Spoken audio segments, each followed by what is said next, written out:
Hi everyone, my name is Peter Galwango. Welcome to my YouTube tutorial. Today we are going to be discussing organic chemistry, and today's topic we are going to look at what we call the degree of regioselectivity. So this is a continuation from my previous video that I did about the reactions of alkenes with hydrogen halides. So therefore these are some of the examples of how radioselectivity plays a role in determination of the major product during the reaction of alkenes. So therefore, before me here, I have a couple of examples that we are going to go through, and so let us jump in. So in our previous first video, we said that alkenes react with hydrogen halides to produce what we call alkyl halides. So in the mechanism of action, remember that we said that this bond is polar, so therefore chlorine is more electronegative than hydrogen. So chlorine will get a partial negative, whereas hydrogen gets a partial positive. Then this double bond from the alkene attacks the hydrogen. Since this is an electron-rich region, electrons will flow towards the electrophile. Then this bond breaks off in favor of the chloride ion. Then we shall have our final or our intermediate, something that looks like this. So now at this point, this is where the radioselectivity comes in. We can either form something like this, CH3, and a carbocation on this carbon, or we can have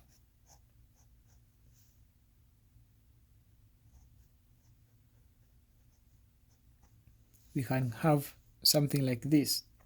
So now during radioselectivity, it determines what major product will be formed, and this always is determined by the presence of a stable carbocation. You see that in my first example, this is a tertiary carbocation, whereas this is a primary carbocation. So therefore, our mechanism of action will flow towards the first step, but not the second step. So this step will not be, this product will not be formed. Oh, this will be our minor product, and this will lead to the major product. So further, from this mechanism, the chloride ion will attack the carbocation,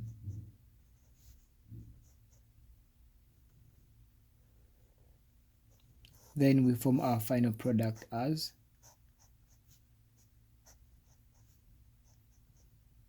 both the chlorine and the methyl group are attached on this carbon. So therefore this is the major product, whereas the minor product would be when the chloride ion attacks this carbocation, we form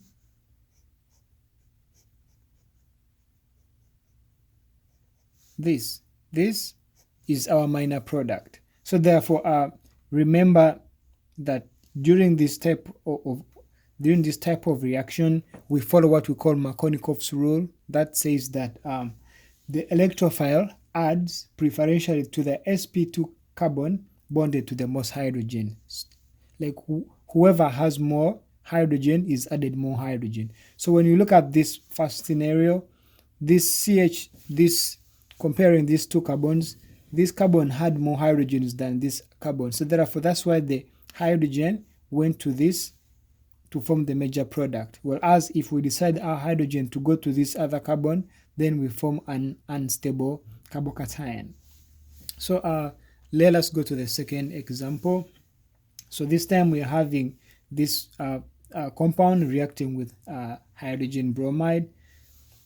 So this is 1, 2, 3, 4 butene. It is 2-methylbutene. So 2-methylbutene reacting with a hydrogen bromide.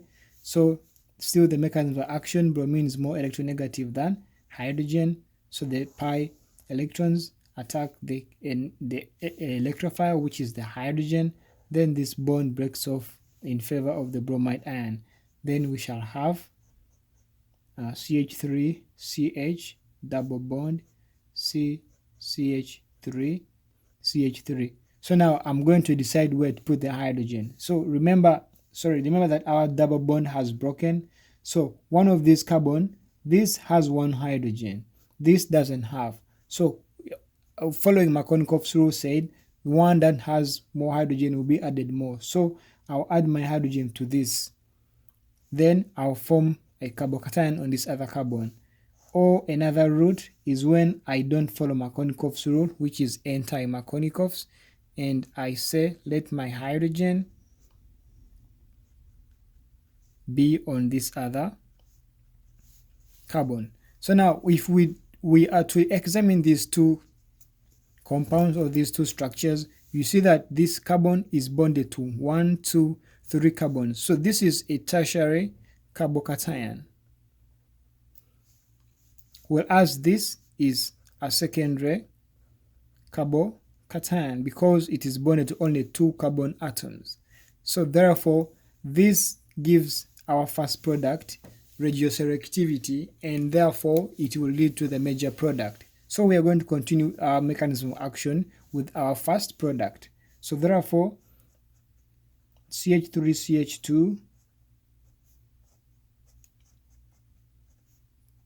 CH3, the chloride ion will attack this carbon, and our final product will be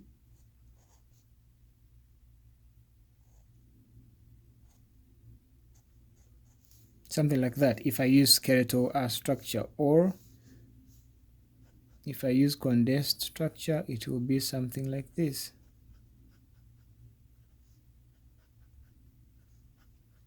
So naming this structure, we have 1, 2, 3, 4 carbons, so that is a butane.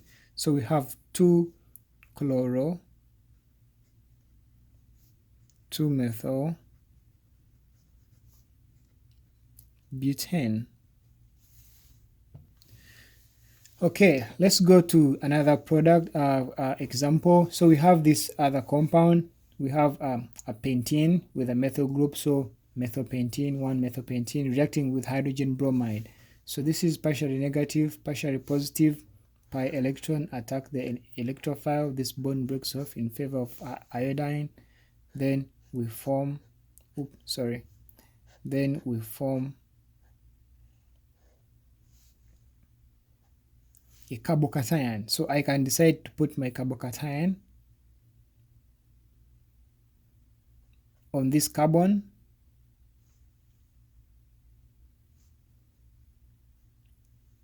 or I can, why am I drawing cyclohexane? Or I can decide to put my carbocation on this other carbon. So remember, when we examine this carbon, it's bonded to 2 other carbons, whereas this carbon is bonded to 1, 2, 3. So this will give us the major product. So if we continue with this,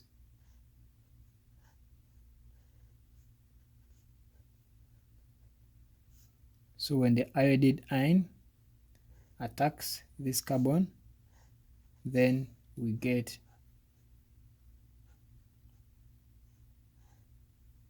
our final product as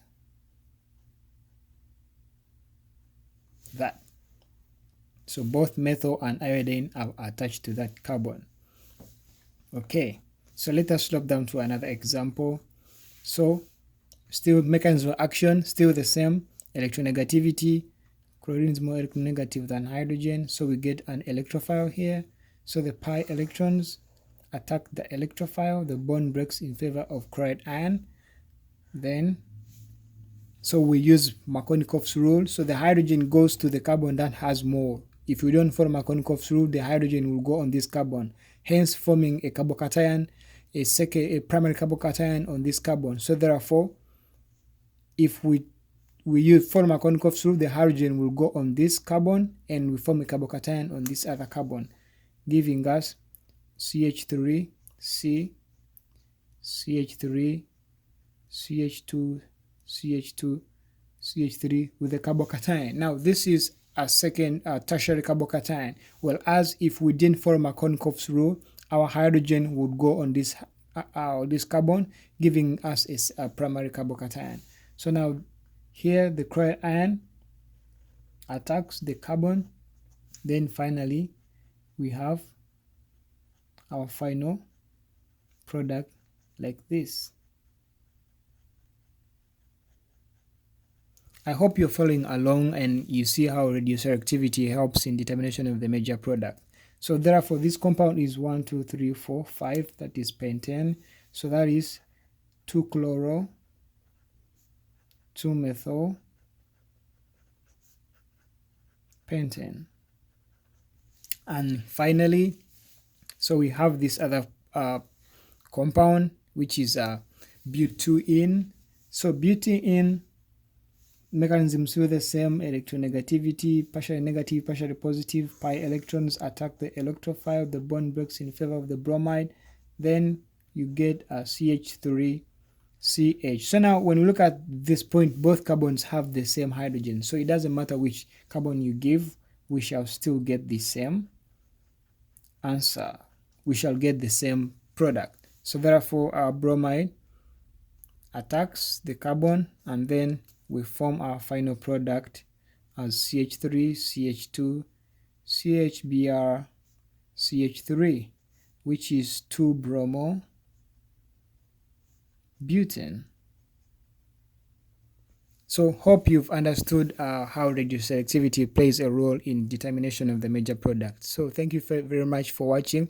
Bye for now.